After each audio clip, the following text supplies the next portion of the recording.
Hey everyone, welcome to Wildlife Inspired. I'm your host, Scott Keys.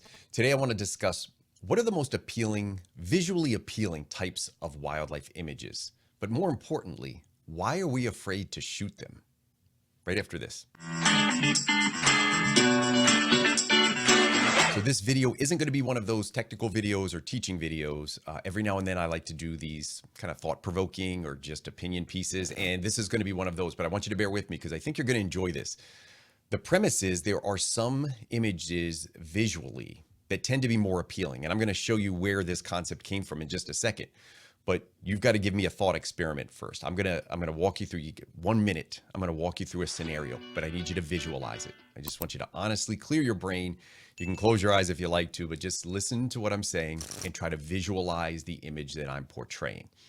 And you get to pick the subject. So we're gonna try to deal with a shorebird in this one. So let's pick a shorebird. And the sun is on the horizon. It can be sunrise or sunset. The direction of the sun really doesn't matter. You can put it wherever you want, and you can get as close to the subject. There's nobody here to police your presence, and this is a subject that is completely oblivious to your presence. So get as close as you want, or get as far away. Is it small in frame, or is it filling the frame? How's that light hitting it? What's it look like? So visualize it through the viewfinder right now. Pick your favorite subject and put it there. And now tell me this. Is that golden light hitting it front lit? Or were you shooting that subject back into the sun as a backlit image or silhouette?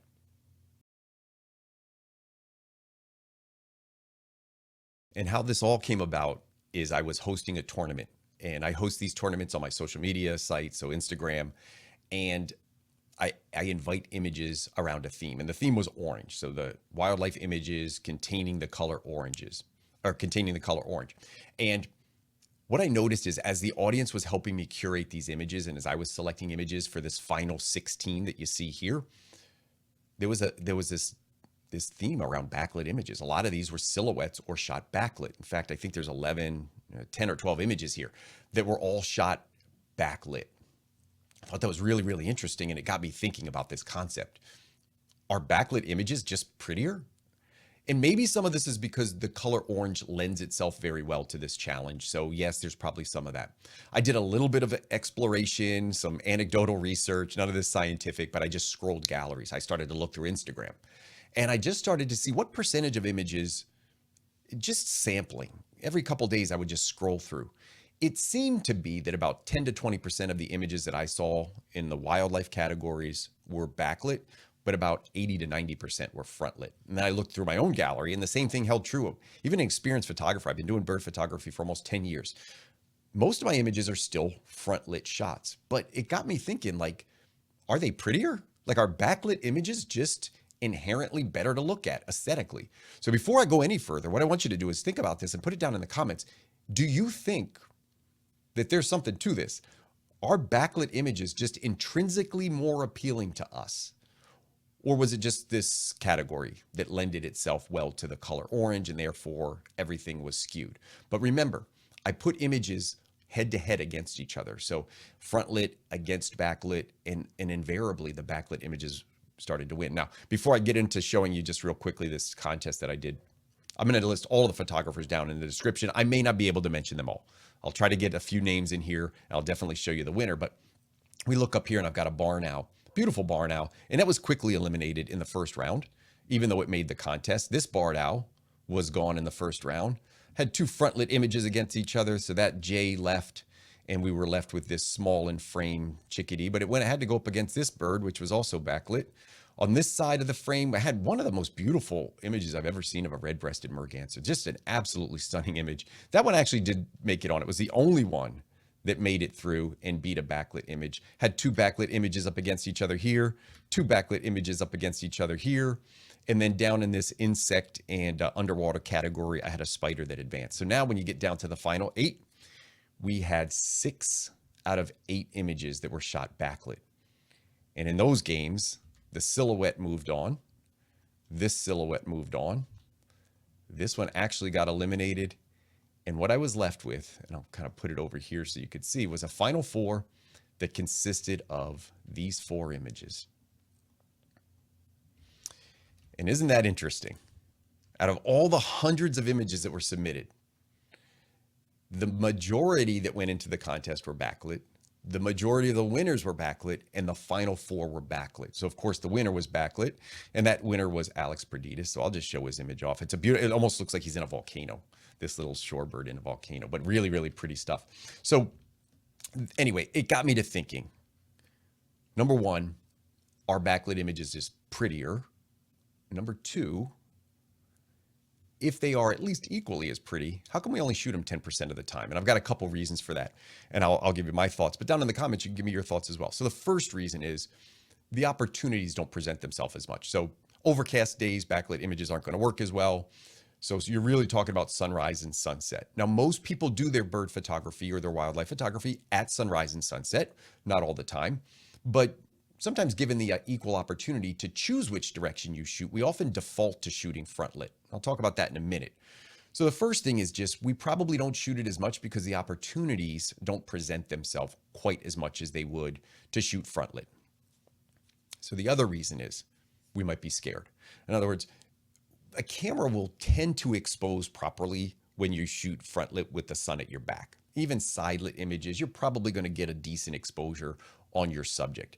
You put that thing into auto ISO, or you could put your camera in aperture priority and just open it up and just shoot. And the camera's going to do most of the work. It's probably going to give you an exposure that you can work with. When you shoot back into the sun, sometimes the settings are a little trickier, and you've got to be a little bit more careful in the editing process. So I think it could just be that people are afraid or intimidated by the thought of failing and not getting images that they like.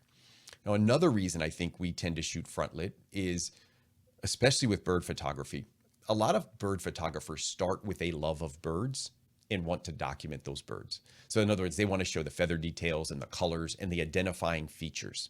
You don't really get all of that when you shoot backlit. You tend to get silhouettes and kind of washed out features, some really dark shadows. So it's really tough to identify species backlit. So I think there's part of that.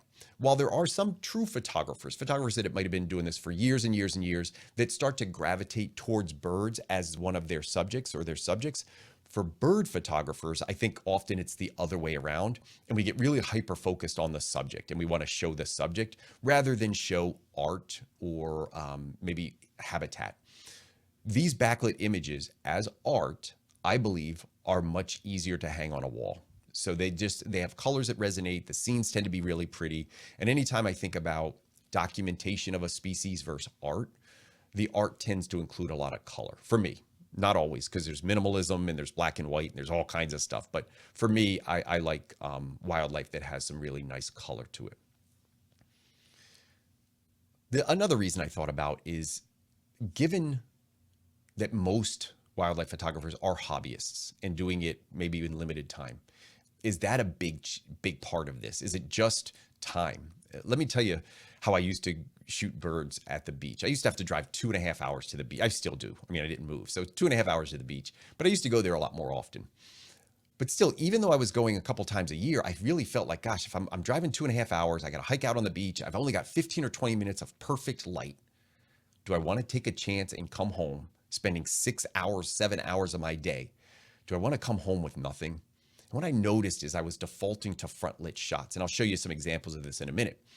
A friend of mine that I would shoot with would shoot 3 or 4 days a week, lived near the beach, unlimited access. And as we would both set up, my camera would be pointing one way, his camera would be pointing the other. And it really was just about time. He could take chances. He could experiment. He could have fun. He's gotten those front lit images. I'm there once a year. This is the only time I'm going to see this species. I want to come home with some images I can post or share. So time, I think, is a huge, huge part of this. And what do you think about that? Like, does that resonate with you? Like when you're out there photographing a species for the first time, or maybe even the first time for the year, do you feel compelled to just play it a little bit safe? So that's another part of this. So when I was scrolling through Instagram, I told you I just, the majority of images out there for wildlife were front lit. Probably about, again, like 80 to 90% front lit, 10 to 20% backlit. Same was very true of my own gallery. So even though I've been doing this a long time, I mean, look at this. I pulled up an example. This is a sanderling. I just went into my Flickr page, typed in sanderling, and these are the 20 or 30 images I've ever posted of this one species over the years. I haven't shot these nearly as often as I used to, but all front lit, all front lit. So this was, I'll just pull up this one here. This was shot last year. I like this. It was a winter bird. A little fuzzy water, foamy water. It was cute. Light was good. Front lit. But then I went to the beach. So I was down in North Carolina for about 5 days, and I was able to shoot morning and night. And there were sanderlings pretty much everywhere. There wasn't a lot of other species. So I just thought, all I'm going to do, and it was a good example of that time. It was just all I was going to do was try to shoot something different. So I shot a lot back directly into the sun. This is at sun's rise, so right back into the sun. This was at blue hour. Image I liked. I thought this was a pretty image. Just nice soft colors in this one.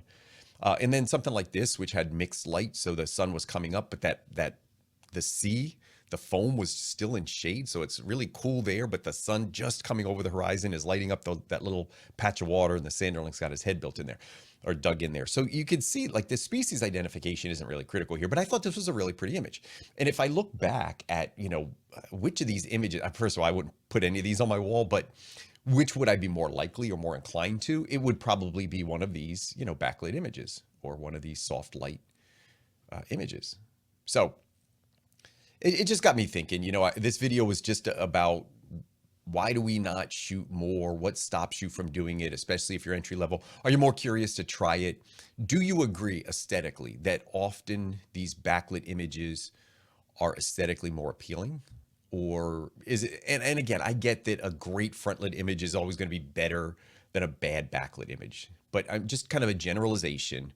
Do they tend to be more appealing visually? And is it a lot about color and that golden light that you get at sunrise and sunset, and how pretty that can be? So this really isn't a how-to. I might do a video in the future that kind of gives some tips and tricks about shooting back into the sun or backlit images. But for this one, it was really just about why. Why don't we do it more often? Are these images truly more appealing or more aesthetically pleasing? And what are your thoughts? So let me know down in the comments. As always, I appreciate your support on the channel. Hope you enjoyed this video, and let's continue to find inspiration in wildlife together.